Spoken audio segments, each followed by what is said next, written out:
Eta dizut magarren edizioa. Nik hoxe daukat bigarren edizioa. Seigarrena. 89. 89. Asko saltzen da, eskoletan imaginatzen salduko dela.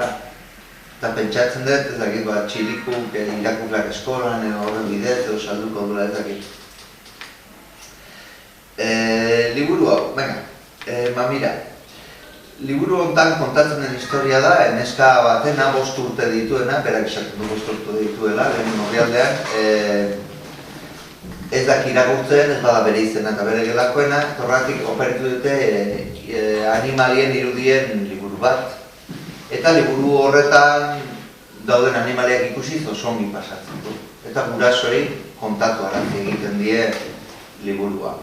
Imaginatu guraso zer kontatuko duten, ezta? Baina, gau batean oheratzerakoan nahitak egiten dira hauetako broma bat, gurasoek egiten ditugun hauetako bat, aitatxo grazioso egiten ditugun hauetako bat, esaten dira, kontuz liburu ez utzi irikita, ze bestela barruko animaliak egiziko dizuten. Eta jatakatixak, hori, sinistu. Eta egun batean konturatzen da, katuak. Horrealde batean bi katua da, katuak ies egin dutela, eta hor ikusten ditu katuak, ikusen egin ditu, bere logelan, eta ze polita, eta ze ondo, eta. Baina badaude animali pare bat, krokodiloa eta lehoina barra, liburuan daudenak ere. Eta horiek ies ingo balute, hainbesteko barrerik ez. Eta de hecho, krokodiloak, kroko ditzen duena beraz, lehenengo aldiz euskal literaturan kroko hitza agertzen da, gaur egunak kroko erabiltzen dugu, hemen agertzen da lehenengo aldiz. Txiliko gazmatutako krokodiloen laburdura oso polita, kroko, ezta? Krokodiloak ies egiten du liburutik, gainera ez du bueltatu nahi, eta gainera egiten ditu hainbat bihurrikeria, eta bihurrikeria horiek katixari leporatzen dizkiote katixak egin izan balitu bezala. Animalien liburua koskatuta agertzen da izkinetan, eta katixari esaten da. Ez dira liburua koskatu behar dut zaindu behar dira, nien ez izan, kroko izango zan. Eta gauean katixak usten ditu liburu guztiak eta denak txukun apalean, eta biharamunean dena desmadratuta. Eta bere nahiari ere gauza gertatzen zaizkio, zapatileak, bigarren egunerako, estrenatuta bigarren egunerako, dena puntak gautxita eta horrela eta hoi kroko izango zan. Guraso bezidete sinisten. Hainbeste esan, eta azkenerako krokodiloak harrapatzeko trampa bat egiten dute. Eta hemen dator liburuaren eskulana. Proposatzen zaigu, instrukzioak eta guzti, krokodiloak harrapatzeko kutxetxo bat. Egiteko modukoa da, instrukzioak ondo daude. Eta orduan, nolait ere liburuak balio erantzi hori dauka. Geometria. Geometriako... Eskulana...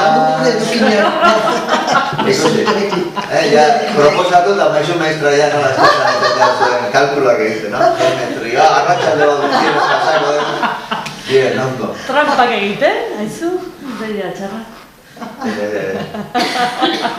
Eta, liburuan horren jartzen dute trampa krokodiloari, eta, karo, paperezko krokodiloak harrapatzeko, paperezko arraiak jarri behar dira, janari bezala, orduan paperezko arraiak ez dituzte janari bezala, baina kutxa inguruan eta kutxa barruan, lehenengo aldian.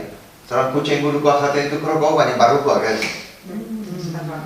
Bigarren egunako erabiltzen dute, arraiak kutxa barruan bakarrik.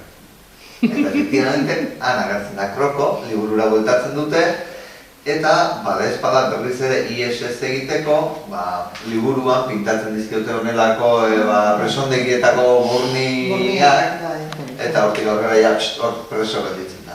Pena pixkat ematen dio katixari, baina ez du. ISS egiten badu berriz ere, auskal luzer. Liburu ditu 88 orrialde, honekin 89, 8 urtetik aurrerako irakurle autonomoentzako dago gomendatua, baina protagonistak katixak 5 urte ditu, eta ni nire 5 urteko alabarekin probatu nuen, ikaragarri gustatu zitzaion zen narratzailea neska da eta narratzailearen ahotsa askotan gertatzen ez den bezala oso ongi eraikita dago, oso sinisgarria da, 5 urteko haur bat hitz egiten ari da edo behintzat zea hori ematen du ez da, impresio hori ematen du. Eta, nire alaba sartu zen, hainbeste sartu zen, lehenengo kapitula lotarako irakurri nion 3 bat aldiz bakizue, hasi irakurtzen dago, perfecto, horretarako dira liburua gauetan. Eta goiz batean jekin nela goi, behatzitan, da amatxoetik lotan, da, bazen irakurtzea horrein. Hasi ginen irakurtzen, da hor dut erdian liburu, irakurri den. Nik irakurri eta behar entzun. Encanta de la vida. Kapituloa gotza bukatzen zunean esaten nion ezu, baina ez alda izango ja nahikoa. Segi. Baso batu eta, venga, bazen, laroitaratzi horri. Tita jantzitun. Encantada. Ematen du. Atsegina da, ritmo atletika, da abentura bat gertatzen dena, demora tarte labur batean, pertsonaia justuak dira, ez dago jende gehiegi edo nahasmendu askorik, zentratzen da pilo bat Katixaren liburuko animalitxo horiek tozen erdi. Eta gero gurasoak, anaia eta Katixa, etxe barruan. Orduan dira, hainbat kondizionante bihurtzen zuena liburua, 5 urteko neskato batek, arreta mantendu eta leku horretan bere burua eta bere irudimena zehatzeko jolasean ibiltzeko, galdu gabe, despistatu gabe, zer liburutik ateratzea behartu gabe. Eta orduan oso ongi funtzionatu zidan, behirutu zitzaidan, esan da, derresan egin behar izan nuen liburua, geroztik ere beste behin edo irakurri eto zen, eta prosa oso ona du, oso atsegina, beste liburu batutan, gertatzen zaitu esaldiekin akaskatzen naizela, edo horren irakurri dut, Lizardi saria aurten eman dutena, Bermeo bizidan neska honi horretako dena. Arrate.